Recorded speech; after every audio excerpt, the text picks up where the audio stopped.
Good morning, ladies and gentlemen. So nothing has changed and all roads are leading to a global conflict of an industrial scale.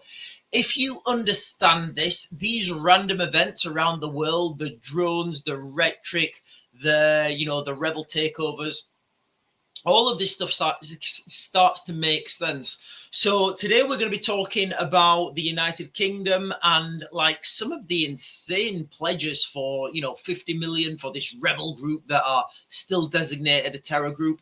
We're going to be talking about the situation in Ukraine, which is literally, it really is crumbling, and there's an article out that really, in one of the paragraphs, it explains it absolutely perfect. And we're going to be talking about how there's more rhetoric, more of these little seedlings poking out through the weeds now that are showing us what I've been saying for over a year, that Donald Trump will invade Iran around about March 2026. So guys, let's just get on with it. But before we begin, can you click the buttons below and like and share and subscribe? I really appreciate it so much when you do that, guys. It's just a little click for you, but it means so much for me. Right, guys, let's get into it then. Where shall we go first? Let's start in the UK. So let's start in the UK. I'm going to read you two headlines, and then I'm going to share an article with you. And obviously, all these articles I'll put in the description. So this is from the Telegraph, okay? I'm laughing because it's just insane. UK makes diplomatic contact with rebels running Syria. Okay, so that's the first headline from the Telegraph. Second headline is from LBC. Now, David Lammy pledges 50 million for Syrians after fall of Assad regime. And then in an article from the BBC, we've got this, this wonderful article that's kind of telling, about the Syrian rebel group. Too early to remove Syrian rebels from terror list. So we're saying, so like in one article, and this is not old news. This is from like the 9th of December. So what, like less than a week old? So, excuse me. In one article, we're saying, okay, right, the UK government's made contact with the rebel group. Okay, we've made contact with the rebel group, who are a prescribed, as it says here, terrorists. And then David Lammy's coming out and saying we're going to give 50 million to the Syrians that are controlled by the rebels. So David Lammy is giving 50. Maybe I'm wrong. Am I reading this wrong, guys? Is David Lammy giving 50 million to the Syrians who are run by this group, who are still on? Who are still on this list? Is that how I'm making it, or am I missing something? Am I missing something here? Are these guys still on this terrorist list? And are they running the country as it says in the articles? And are we giving 50 million to these people? Guys, honestly, you really couldn't make this sort of stuff up. It's absolutely insane. And we've also got, at the same time as this is happening, seeing as we're on the UK at the moment, let me just share this one with you real quick, and then we'll go to Ukraine. So, guys, I don't know the credibility of this channel. It's called Basil the Great or something. But, we've got all these things on the same day. We've got Trump's inauguration. We've got this guy, Ricky, you can see it here, guys. You've got Ricky Jones, who threatened to do this sort of stuff to people who were opposing this guy. So let's just say what's happened, okay? We've got this guy, and honestly, I've not done a video on this because I can't. I genuinely can't. I can't, imagine that. I can't even talk about it even now, guys. Okay, so we all know what this guy did. This guy's the one who attacked the soldier outside the military base, and this guy's the guy who said, he wanted to do this sort of stuff, and he said other things to, the people who are out protesting because what this guy did. Now, all this is happening on the same day that Donald Trump's been inaugurated. So is it just coincidence? Do we think it's just coincidence? Or do we think that in these media outlets, behind closed doors, they're like, they've got a team, and they call the team in and they say, right, guys, closing. So on the 20th, okay, John, I want you to cover the US. I want you to cover the US and Donald Trump's inauguration. But what I want you to do, John, let's just say this is a mainstream media outlet, and they'll all be doing the same. John, I want you to cover Donald Trump, but I want you to focus on try and focus on what Melina's wearing. Find out what Melina's wearing and where she got that from, and try and put a classy slant on that, and then try and put that and try and compare that to what Kamala Harris is wearing. Yeah, okay, you and your team go and do that. Okay, Mike and Fiona, I want you to cover that event. But what I want you to do is I want you to focus on Joe Biden and try and bring up some sort of stuff about Hunter Biden's laptop. Yeah, you go and do that. And then all the people from these news outlets, guys, listen, I used to do security for the media, and this is how they work. So now, and this will have been done as soon as Donald Trump won. They will have called these people in, and they will have told them to go and, and they will have already given these briefings. The people will have already wrote template articles, because, you can pretty much guess, they'll have wrote Melina's and they'll have left it blank. XXXXX outfit is a classy take on left blank. This is in contrast to Kamala Harris, who's wearing left blank. And all this stuff will have already been done, and people have been working towards this, which means there'll be nobody to cover these other trials. Now, maybe that's coincidence, maybe it's not. But can we remember the guys who hit the police officers in Manchester? What's happened to those? Literally, what has happened to those? But guys, we don't have a two-tier policing system. That's fake news. We don't have a two-tier policing system in the United Kingdom. Anybody who says anything like that, you guys should be sent straight to prison. Do not pass go. Do not collect $200. Go straight to jail, guys. And then this is why people get angry with the situation in the UK, and it's why the government can't see this. So I will be taking extra notice on what's happening in the United Kingdom. I'll be taking extra notice on what's happening with these trials, and I will be sharing the heck out of that sort of stuff, guys, because Donald Trump's going to get elected. He's the United States, and we're kind of diverting from the United States. The United Kingdom's got our own stuff to worry about, and guys, we need to worry about ourselves before we all look at what dress Melinda Trump is wearing. Is it Melina or Melinda? Melinda? I don't know. If I'm saying that wrong, I do apologize. So anyway, guys, so that's what's happening in the UK at the moment. Some wild stuff, some insane stuff, kind of, a little bit of what is it? Bait and switch, a little bit of bait and switch. Anyway, so let's just go straight to the warm-up. Where is it? Where's the warm-up? And I'm convinced that there's some sort of secret location in this place called Hanivka. So let me just share the warm-up for you guys, and I'll fast forward it. Right, okay, so we've got so this is from the 15th of last month. So I'm just going to fast forward it a month. Guys, listen, okay, we know that they're coming. And again, if you've been watching this channel, I said they're going to come up this river. Then they're going to head north because there's another series of little reservoirs and rivers. They're using those as natural barriers. Veljeka, Novosilka, that's pretty much over now. But this little area here, guys, this is really, really suspicious. What I'll do is I'll fast forward it, and then I'll come onto this area here, and I'll show you what's happening. It's a perfect pincer movement, but what I just want you to do is watch, okay? As we fast forward, watch how much ground watch how much ground the Russians are taking on a daily basis, and look how much ground the Ukrainians are taking back, which is virtually zero. I'm just fast forwarding now, guys. Okay, look at the amount of ground the Russians are taking. And then you ask me who's in control of this situation. Right, this area here, guys, okay, I want you to focus on this. So let me go back out.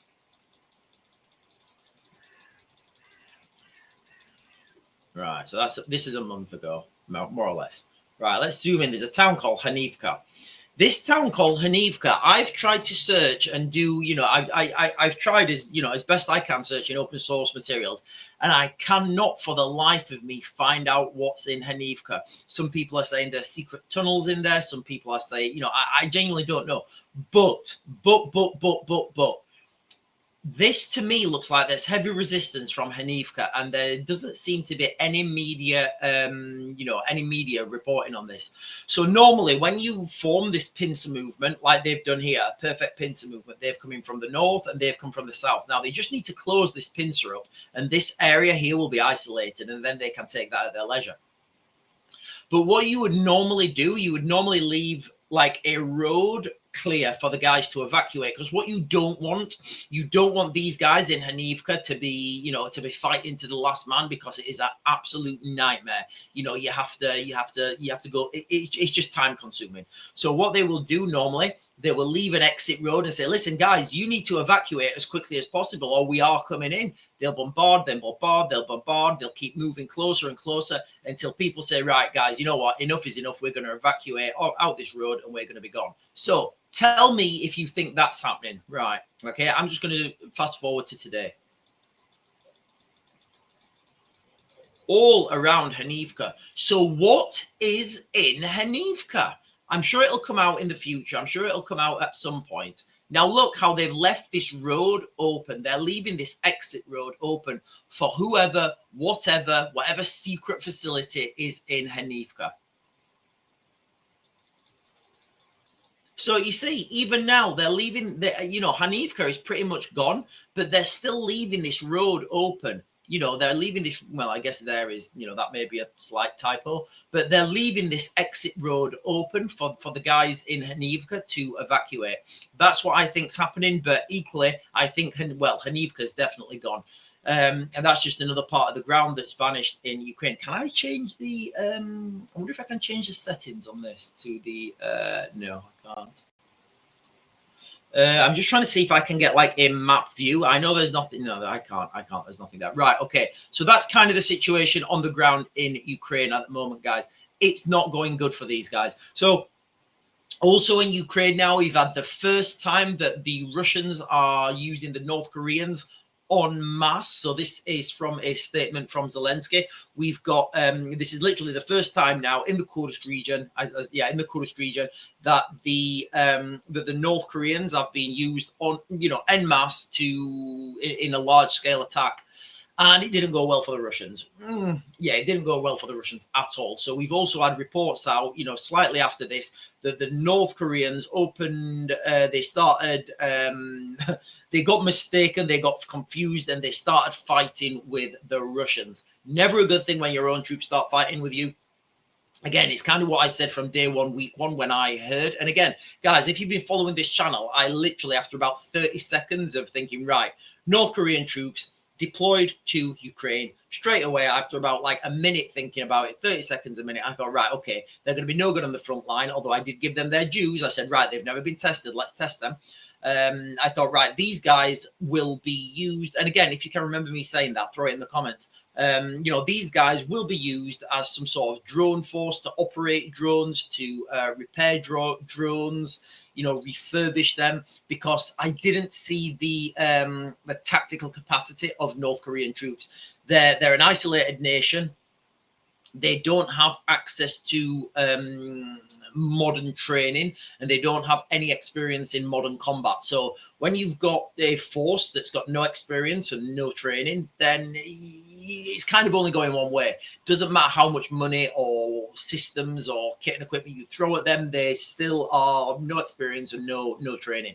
Now, if you're well trained, you can do better than if you're well experienced, which is kind of one of the problems you have on the front line in the Ukraine at the moment. The Ukrainians are very well experienced but very poorly trained. Now, those two things they're not synonymous. You can be well trained and have virtually no experience. You will still do well in combat.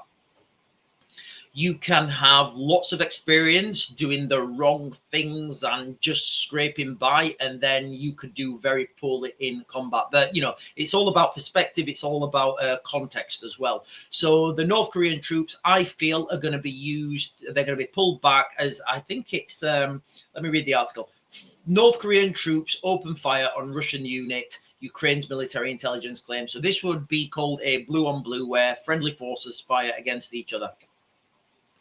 You can only understand the confusion from the North Koreans, how, the people they're working for speak almost identical language to the people they're fighting, and the people they're fighting, working for, are dressed virtually identical to the people they are fighting. For any of you guys who've ever worked with people from, who speak a different language, it's very difficult, especially when you're in a high intensity environment. When you're in a high intensity environment and you're trying to shout orders at someone and they just don't understand what you are saying, it's an absolute nightmare, guys. It really is. So I can, this has caused, mass, it's communications this is down to. So I want to show you now one of the Ukrainian long range drones that have been, am I sharing screen? No. They've been striking into Russia, and this is the reality of drone warfare, guys. This is this is actually the reality of drone warfare. So when I'll put the link in the description. I don't know if you can make that out, guys, but I can't make that any bigger. It's literally, I think that I want to say it's a Cessna, but it's not. I want to say it's a Cessna 152, but it's not. It's bigger. It's if you know what a Cessna 152 is, it's pretty much the same size, I believe, as that, or it might be a 172. But that's type of the aircraft that the Ukrainians are using. They're putting an autopilot system on, on sports aircraft, sports planes, and then they're using them as drones. So when people think that these drones are some sort of, sophisticated new technology that look like spaceships, the reality is no, they're not. It's old technology with new control systems filled with, as much of the stuff that goes kaboom as possible. Then these things are flown low and slow over the border. And now, the conflict in Ukraine, not the problem, but the problem for the Russians, I guess, is all their air defense is right on the front line, which it would be because you want to stop the air defense in your troops. Once you get over the front line, once you get over that initial air defense, it's pretty much plain sailing anywhere around Russia. And that is the problem for the Russians. They've had to consolidate their air defense on the front line, which is right, and that's what you need to do. But the advances in automation mean that you can fly your drone now without any signal. You can fly it on a gyro. You can fly that drone on a gyro. Once it reaches, after, I don't know, I'm just speculating here. You could say, right, okay, after 2 hours, you turn the systems on. You just put a simple timer in there, can't be hacked. And after 2 hours, the systems turn on and you find out the drone is already deep behind the front line. And then you can start controlling it. So that's how I would suspect they are controlling those drones. So Russia's also launching Russia's launching huge attack on Ukraine's energy infrastructure. Guys, listen, I've been saying this is coming a long time. Energy infrastructure now is a weapon of war. It's a weapon of combat. It's fair game. And, 93 missiles and more than 200 drones were used, as I understand, on the 12th.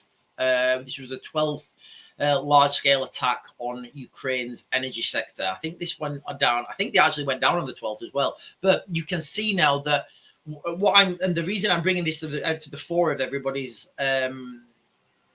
when everybody's thinking about this, we as the United Kingdom do not produce enough energy. And when things get cold, we have to pull that energy from France normally. Now, if France are already supporting, I don't know, if France is supporting Germany, Germany is supporting Poland, Poland is supporting Ukraine, you can see that now the Europeans have got to give that extra energy to Ukraine. I can see this having a knock-on effect. And if we come to a cold winter this year, or we have a relatively cold snap for any length of time, I can see energy blackouts in the UK as a result of this conflict in Ukraine. Because, the Ukrainians need to get power from somewhere and their energy grid is being absolutely destroyed. The Russians are constantly attacking it. And that's why, again, I think this region, the Kursk region, I think that it's got a huge nuclear power plant in the Kursk region of Russia. I think at some point when the Ukrainians have to evacuate, if they don't manage to hold on to it, I think they're going to take out that Kursk nuclear power plant. So I'm going to share another article here with you guys. And this article, in kind of one sentence, sums up the problems with the war in Ukraine, or the conflict, shall we say. Now, I'm calling it a conflict because none of the leaders have officially declared war, I don't think. But anyway, I'll share this article, but this is what it boils down to here, guys. Okay, so In fact, actually, let's go here. Let's go from here. The article is a really good, grounded article. During the last month or so, their advance seems to have accelerated, and there are now fears that the Ukrainian forces may completely collapse. From what the from the video from the warm up I just shared with you guys, there's no real argument here. The front line in Ukraine is collapsing, and it seems like I think the Europe is in delusion about this situation. We think we can just throw money at this situation and it get better. It won't. It can't. They need boots on the ground, or they're going to lose their country. Ukrainian soldiers are now deserting in large numbers, and although the experts focus on weapons system, what Ukraine has always really been short of is men. Now, for some of you who are a little bit woke, you may be thinking, oh, what about the women? Guys, listen, women don't have any place in warfare, not in modern warfare, certainly not on the front line. It's men's business. It should always be men's business. And, that's literally how it should be. If women want to go and fight on the front line, that's fine, but you need to do you need to be able to perform like a man or better. And men, for contrary to popular belief, men and women are different. So, but that article there really does encapsulate the situation in Ukraine. The West can't keep throwing money at this situation because it's not working. What Ukraine needs is more fighting soldiers. And when we talk about people deserting, some people just don't want to fight, and you can't make them fight. You can't motivate those people who don't want to fight. You can't motivate them to fight. Like, look at all the peaceful refugees that are coming over to the United Kingdom every day. These are not people who want to fight. These are peaceful people who just want a better life for themselves. And, we've got to obviously support them with millions and millions in humanitarian aid and whatever else David Lammy decides to give over to these people. So, guys, we're going to go over to Israel now and talk about the way. I'm just going to read you guys a couple of headlines because I'm just conscious that the video's getting a little bit longer than I thought it would. So, I may do a video on it. So, no, I'll go through Israel really quickly, guys. I'm going to talk about Israel. We're going to talk about Iran, and then we're going to go back to the situation in Syria. So, for those of you who've been watching this channel for the longest time, I've been saying like months and months and months and months, maybe even a year ago, I've been saying we're going to see this divergence now. The United States will focus on Iran. And remember the House Resolution 559 that was passed on the 1st of November 2023, which is quite clear. Now, everything that I'm going to talk to you about now fits in line with that House Resolution 559. Go and search for it, and I'll put a link to it in the description. So Israel paves the way for strikes on Iran's nuclear facilities after taking out Assad's army. I'll put these links in the description, guys. This is from the Telegraph. The fall of Syrian regime and backing from Trump opens unique window of opportunity for Netanyahu to act on Tehran. Remember, these drones are connected. The drones that we're seeing in New Jersey, off the coast of just off the coast. This is all connected. All right. So Israel paving the way for strikes on Iran's nuclear facilities. Any airstrike on Iran's nuclear facility is not going to work. It's not going to work because all those nuclear facilities are underground. I'll just share this one with you guys, and then we will try and close this down after I've talked about what's happening in. Hang on. Trump's team weighs options, including airstrikes to stop Iran's nuclear program. Guys, listen, remember, this was from the 13th of December. I've been saying this for like the longest time, all right? Trump is going to have a war with Iran, and it's all going to be about stopping Iran's nuclear program. And we're going to see rhetoric building up. We're going to see pro-democracy protests in Iran. We're going to see all sorts of stuff that's going to lead the United States to invade in March 2026. Now, some of you guys are putting in the comments, why March 2026? March is the window of opportunity for an invasion of Iran. It's when the weather's best. It's when the sea conditions are best. It's got to be March. If we go before March, the weather's not favorable. If we go after March, the weather starts to get really, really, really, really, really, really, really, really hot. Those of you guys who've been to the Middle East, you know what I'm talking about. So March is kind of the time when it needs to go in. Why 2026? We just don't, the United States don't have a time to prepare their logistics. So what I would say is, it has to go in March. So it has to go in March 2025, March 2026, March 2027. I feel there'll be more of a focus on a conflict with Taiwan and the Chinese by 2027. 2028, it's far too late. It's far too close to the US election cycle. So considering the US election cycle, considering the weather, that is why I'm saying March 2026. And before that, maybe the beginning, in fact, it will happen. The beginning of next year, you're going to see this rhetoric build up. You're going to see the nuclear rhetoric build up. You're going to see strikes on the nuclear capacity, Iran's nuclear facilities that are going to have no effect because the Iranian nuclear systems will all be underground, because the Iranians will have seen what air power the United States can bring to bear when they watched and conducted their analysis on the 2003 Iraq invasion. So under no circumstances will the Iranians have anything of any value overground. It will all be underneath a mountain in deep underground military bases that you're going to need little drones to go and with little sensors on to go and find out where the radiation signatures are coming from. Then you can send troops into those locations. So anyway, guys, in a nutshell, that is a £50 million for the Syrians who are being run by a rebel group, the rebel group who is still prescribed as a terrorist group. So put those three things together, and 50 million to the Syrians who are controlled by a rebel group. The rebel group's not a rebel group. It's a terror. You couldn't make this stuff up, guys. You could not make it up. We've got the suspicious trials all happening on the same day as Donald Trump's inauguration. We've got North Koreans now actively engaged in combat in the Kursk region.